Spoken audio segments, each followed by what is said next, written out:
All right, so here's a problem. It's got multiple parts. I think we'll initially just look at the shear part of this. So this is a problem that wants to know what the maximum positive shear is at point B. You have a dead load of 1.5 kilonewtons per meter and a single live load of 10 kilonewtons. So first thing we need to do is find the influence line for the shear at B. A looks pretty much like a fixed connection. So I've got a fixed connection, a hinge, and kind of a roller. So this is going to look really weird. So Mueller-Breslau says then we have our qualitative influence line would look something like, so I got a fixed connection coming to this guy, and then it goes out here and we have kind of a roller. So what we have to imagine is a structure that is a hinge, so it can bend, but it also has this shearless component to it. I'm not quite sure how to draw that. So I'm going to just leave it as a gap. And to maybe help us see it, I'll put a positive shear on the left side and a positive shear on the right side. Now this connection is still hinged together, so it's going to stay connected, but it's going to get pushed. So what's going to happen?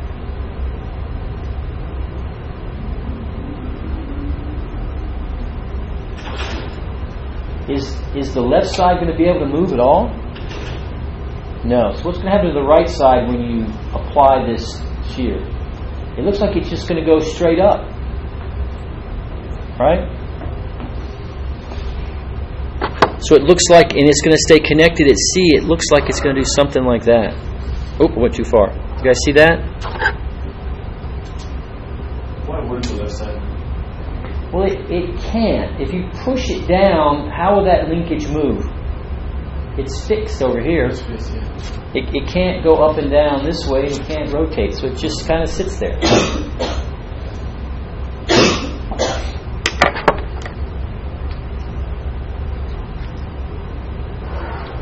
So now my influence line for the shear at B looks like this. What's that value? 1. And these dimensions were 5 meters and 10 meters. So when it wants to find the positive shear, you don't really have any choices, do you? Because the whole area is positive. So if I solve this problem, what would be the positive shear at B? Let's do the dead load first.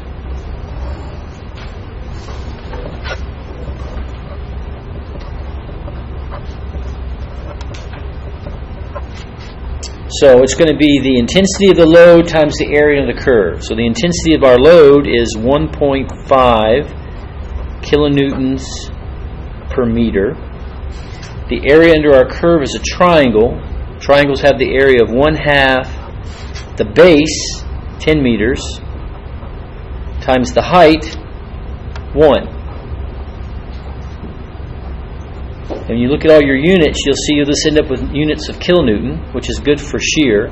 So what do I get? I get 5, what is that, 7.5 kilonewtons?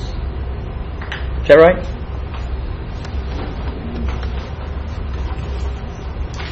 So there's the contribution to the concentrated load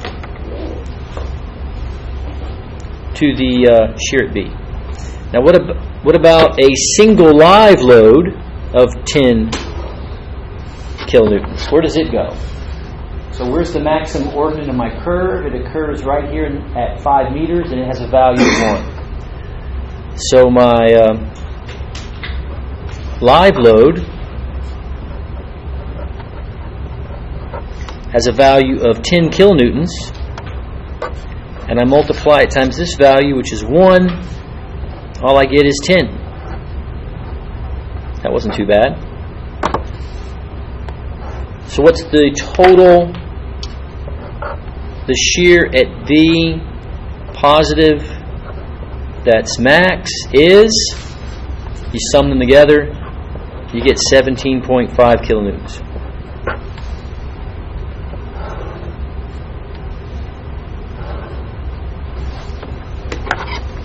How's that? So far so good? So we can now cycle back around and look at the next part of the problem, which is the moment, which is the maximum negative moment at where? At A. What? Okay, so I kind of like forgetting. We put the shearless connector at B, and okay, never mind. I got it. So what it's saying is that as long as I'm operating in the first 5 meters, imagine yourself walking anywhere between A and B. Right? You're creating no shear at B. The minute you step over and you're now on the just to the right side of B, it jumps up, and as you walk away from B, it decreases to 0.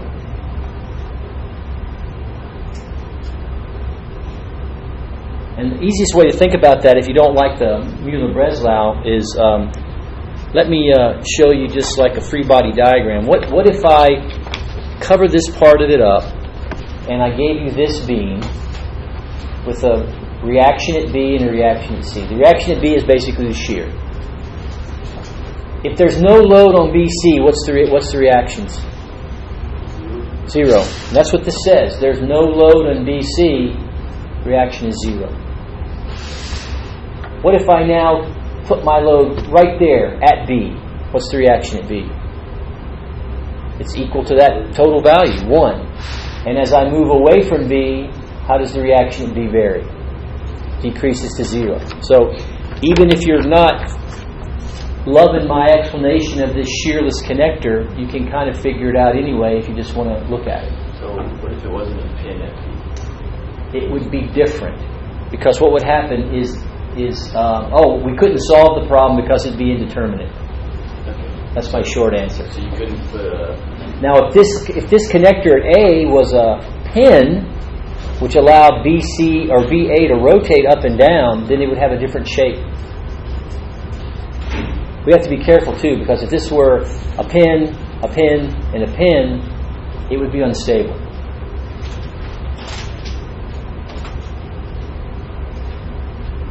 Maybe the moment one will be a little easier for you guys to see. So that was the shear. Let's do the moment,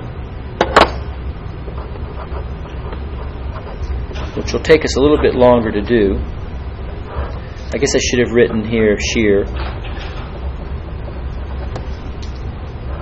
And I want the moment at A. So I'm going to come to A and release its moment capacity. I think that's a little easier to see. So what's going to happen at A is we're just going to have a pin. It's going to go out to this hinge at 5, and then it's going to continue over here to C. Now don't be too concerned that this structure is unstable. This is just imagining.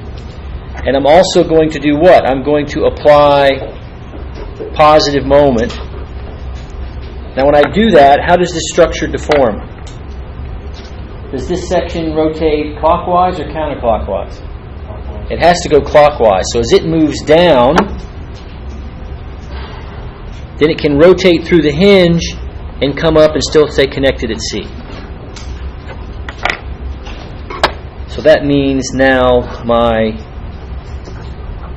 I said C, but the moment at A now behaves this way.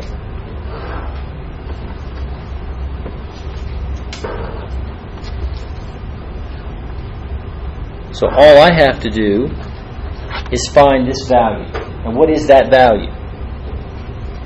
That's the value when the unit load is right there at at 5. So now I have to go back to the original problem, which was a fixed connection, a hinge at B, out to my roller at C. And the case that I want to study is this case, and that's when the unit load is right there. So I now just need to find the moment at A when the unit load is at this position. And when I do that, that'll be this value right here. So how do I do that? Can I find the moment of A with one free body? No, I'm going to have to break it apart. So let me draw the two free bodies for you. The first one is this first 5 meters. Now, I will have, as one of my unknowns, the moment at A. I'll also have a reaction at A. I've got my unit load of 1. And then I would have the internal reaction at that pin, which I'll call By and Bx. Remember, all I'm trying to find is the moment at A. So if I sum moments here at A, I have the unknown moment. Ay creates no moment. But this 1 and By do, and I don't know By yet. So hold on to that.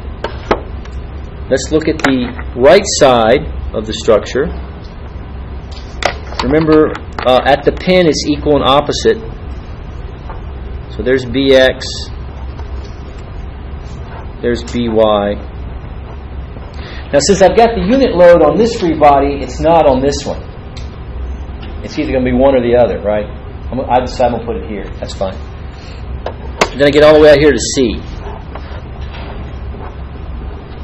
So there's my two free bodies. You can see this one and this one. Now looking at the one on the right, what do you think By is? Yeah, there's no load there, right? So all the reactions are 0. That means By is 0. If it's 0 there, it's 0 there. So that means it's not hard to now sum the moments at A and make sure I have an equilibrium of this free body. I have the internal moment MA, it's negative. I have the internal moment caused by the unit load times a distance of 5 meters. So it says my moment at A is minus 5 meters. So I come over here and I now know this value is minus 5. And I forgot to put my units. I had to do a little extra work here. So now what do I do? Well, I can now go back and solve the same problem I solved before, except now do it for the moment. So again, we'll start with the dead load.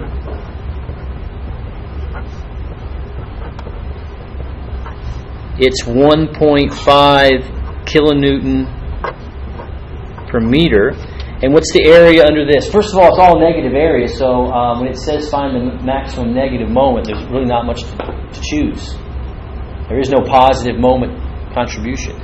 So it's just going to be the area under this curve, which is, sorry I forgot to include my dimensions. So what's the area under that curve?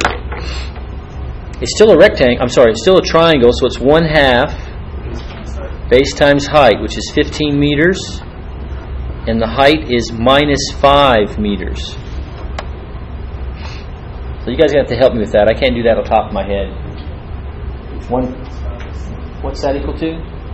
It's going to be negative. I got that part.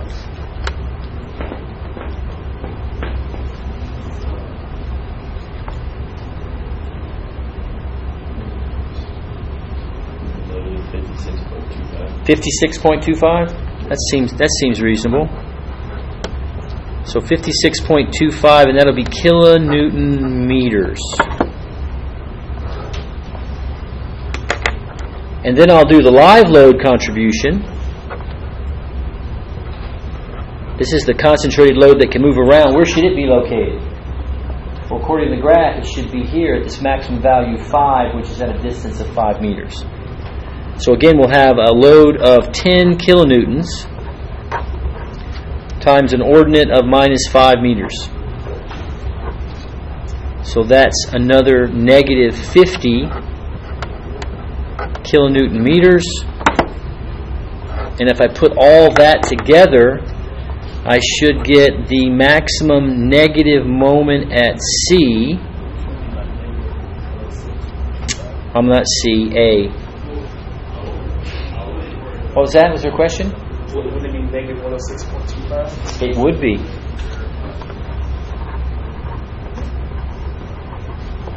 Just add those two together.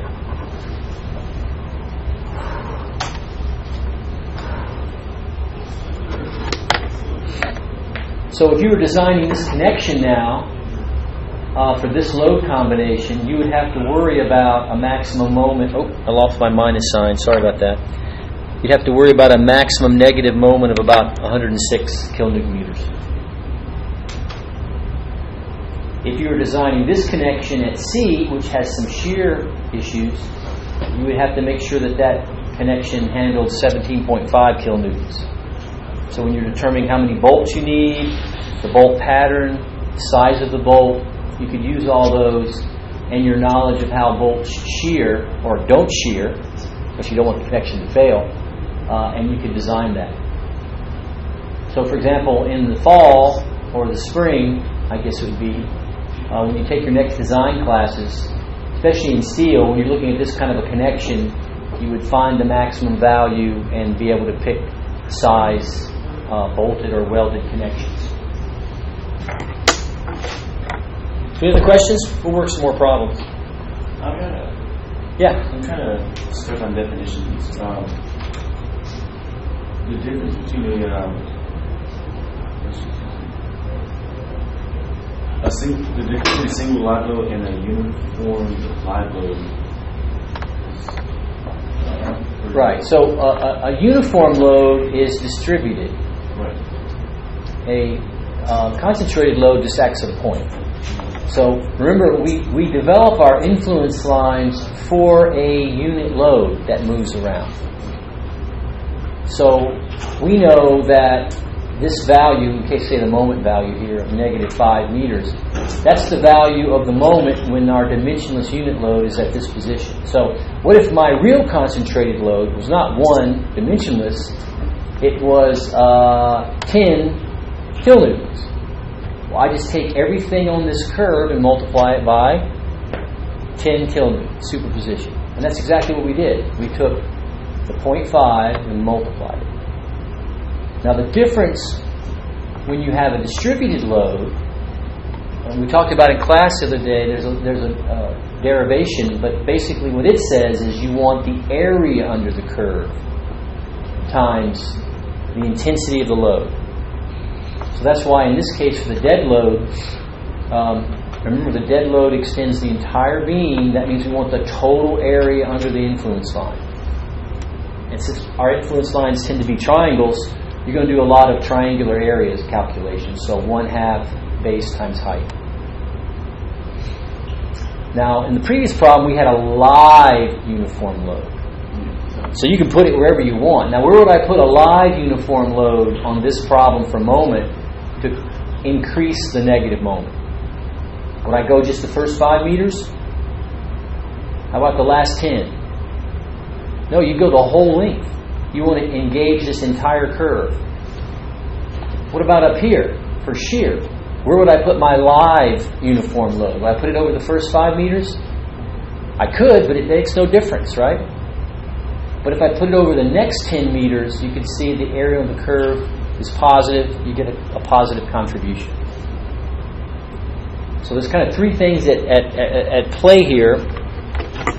One is the concentrated live load, and that you just put on the maximum height, wherever that happens to be on the curve. Then distributed loads, uniformly distributed loads, you use the area of the curve. Dead, you don't have any choice. You take the total area, whether it's positive or negative.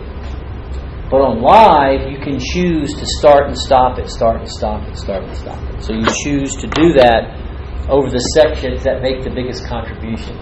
Here you didn't have to make a choice. I mean, there's only positive area in the shear. There's no negative. Here there's only negative area. Again, no choice. So we'll work some more of these. Hopefully you'll start to see them a little better. You want to load your beam in the, I guess, design scenario or worst case scenario. Right. So the next thing we're going to talk about is, what is generating these uniform loads and these concentrated loads. I mean, right now it doesn't seem like anything. It's just a number for a live load and a number for a dead load. So what I wanted to show you next is where this stuff comes from. And that will lead us to our next topic.